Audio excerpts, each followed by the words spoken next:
Sir ऐसा होता है कि हमारी नमाज निकल जाती है, तो हमारी नमाज निकल जाती है, 2-4 नमाज निकल गई तो लोग जैसे कि दोस्त यार होते हैं वो मजाक बना रहे हैं, अबे भाई तू तो कैसा रोजा रखा हुआ है, अपना क्या नाम है, तू तो फाके कर रहा है, तो तेरा रोजा तो बीच में रह जाएगा। तो इस टाइप की कुछ लोग बातें करते हैं। तो मेरा इससे आपसे ये ताल्लुक है कि इसको क्लियर कर दिएगा मौलाना साहब से कि भाई क्या नाम है, मतलब आपका रोजा तो एक अलग, रोजा भी फर्ज है, नमाज भी फर्ज है। तो अगर मैं नमाज निकल गई तो मेरा रोजा पूरा होगा कि नहीं होगा, इस हवाले से भी बता दिया। और एक दूसरी चीज, नापाकी और नापाकी के हवाले से मतलब जो होती है कि हो जाए तो समझते हो चीज को, तो वो मैं आपसे पूछना चाहता हूँ। इन दोनों को मुझे ज़ीशान जरा अपना सवाल मैं चाहूंगा क्लियर कर दीजिएगा, और बहुत डिस्टॉर्शन आ रही है आईवी में, जरा टेक्निकल स्टाफ ये भी देखें। जरा ये बता दीजिए ज़ीशान कि आप ये कहना चाह रहे हैं, उल्मा समझ गए होंगे सवाल, कि वो ये कहना चाह रहे हैं बेसिकली कि नमाज तो फर्ज है, पूरे साल हमारे ऊपर फर्ज है, पूरी जिंदगी में जब से हम बलूगत की उम्र तक आ जाते हैं और फिर मरते दम तक फर्ज है। वो ये कहना चाह रहे हैं कि रोजा 30 रोजे जो रखे गए हैं, फर्ज किए गए हैं रमजान के महीने के अंदर, तो अब रोजा रखा हुआ है लेकिन अगर नमाज निकल जाती है, नमाज नहीं पढ़ते, तो अक्सर दोस्त यार कहते हैं कि भाई ये कैसा रोजा है जिसके अंदर तुम पड़े सो रहे हो, सुबह से सोते हो दोपहर तक। या फिर उसने बोला कि मसरूफियात की वजह से नमाज निकल जाती है, तो फिर भी मजाक उड़ाया जाता है।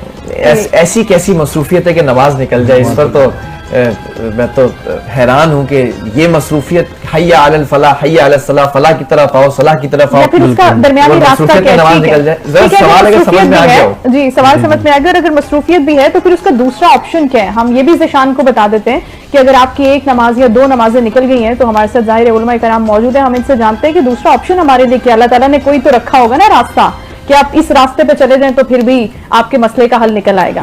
जी, बहुत बेहतरीन सवाल किया है भाई ने।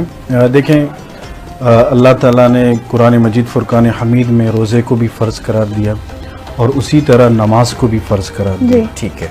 और रमज़ान के रोज़े साल में 1 महीने के लिए हैं और नमाज जो है ना वो दिन में 5 वक्त के लिए।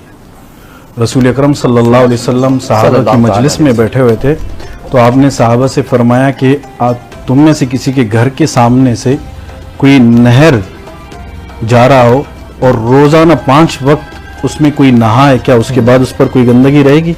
साहबा ने कहा या रसूल अल्लाह नहीं रहेगी।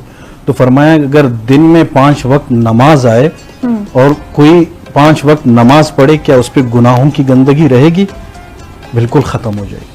और इसी तरह रब्बुल जलाल ने फरमाया या अय्युहल्लज़ीना आमनू कुतिबा अलैकुमुस सियाम कमा कुतिबा अलल लज़ीना मिन क़ब्लिकुम लअल्लकुम तत्तक़ून, रोजे तुम पे फर्ज।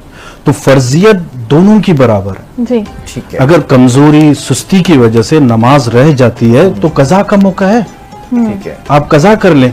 लेकिन सबसे पहली चीज क्या है कि हमें ज़हनी तौर पर उस चीज के लिए तैयार रहना होता है।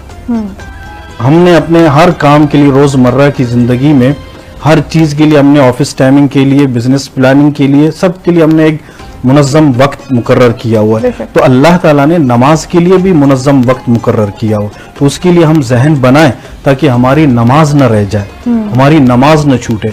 बहुत बेहतरीन नुक्ता मुझे याद आ रहा है, अगर आपके वक्त में वो साथ है। बिल्कुल बिल्कुल। अल्लाह रब्बुल इज़्ज़त जल्ल जलालहू ने कुरान मजीद फुरकान हमीद में इरशाद फरमाया वमा खलक़तुल जिन्ना वल इंस इल्ला लियअबुदून, कि मैंने जिन्न और इंस को अपनी इबादत के लिए पैदा फरमाया। और जिन्न और इंस के लिए क्या पैदा फरमाया?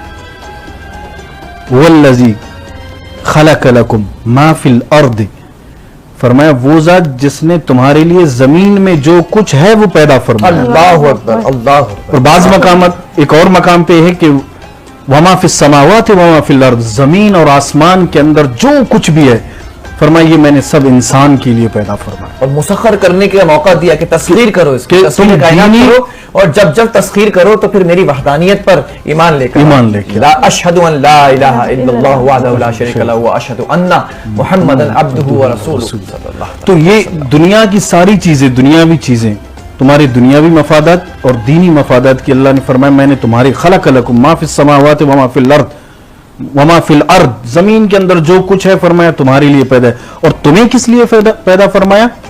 अपनी इबादत के लिए, अपनी इबादत के लिए। तो अल्लाह ने इंसान को अपनी इबादत के लिए पैदा फरमाया और दुनिया की सारी चीजें इंसान को अता कर दी। तो क्या इंसान अल्लाह के करीब होने और अल्लाह की इबादत में इतनी गफलत बरते, तो उसे अपनी जिंदगी पर सोच लेना चाहिए।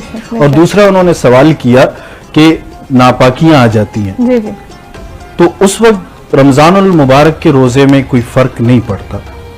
अगर जानबूझ के नापाकी पैदा की जाती है, जानबूझ के जो है ना वो गुनाह की तरफ जाता है, तो उससे उसके रोजे में खलल पड़ जाता है, रोजा टूट जाता है।